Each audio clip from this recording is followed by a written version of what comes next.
Breaking చూస్తున్నాం. గుజరాత్లో అక్రమంగా ఉంటున్న సుమారు 450 మంది బంగ్లాదేశీ శరణార్థులను అరెస్ట్ చేశారు. అహ్మదాబాద్ సిటీలో నిర్వహించిన కూబింగ్ ఆపరేషన్ ద్వారా వీరిని అదుపులోకి తీసుకున్నారు. ఇవాళ తెల్లవారుజామున పోలీసులు నగరంలో వేర్వేరు ప్రాంతాల్లో కూబింగ్ ఆపరేషన్ చేపట్టినట్లు క్రైమ్ బ్రాంచ్ డీసీపీ అజిత్ రాజియన్ తెలిపారు. చాలా వరకు బంగ్లాదేశ్కు చెందిన శరణార్థుల్ని పట్టుకున్నామని, వాళ్ళను దర్యాప్తు చేస్తున్నట్లు ఆయన వెల్లడించారు. ఒకవేళ సరైన డాక్యుమెంట్లు లేకపోతే వాళ్ళను డిపోర్టు చేయనున్నట్లు తెలిపారు.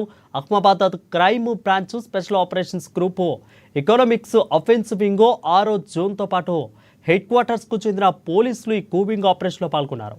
ఇక కాంక్రియా ఫుట్బాల్ గ్రౌండ్లో అక్రమ వలసదారుల్ని బంధించినట్లు తెలిపారు.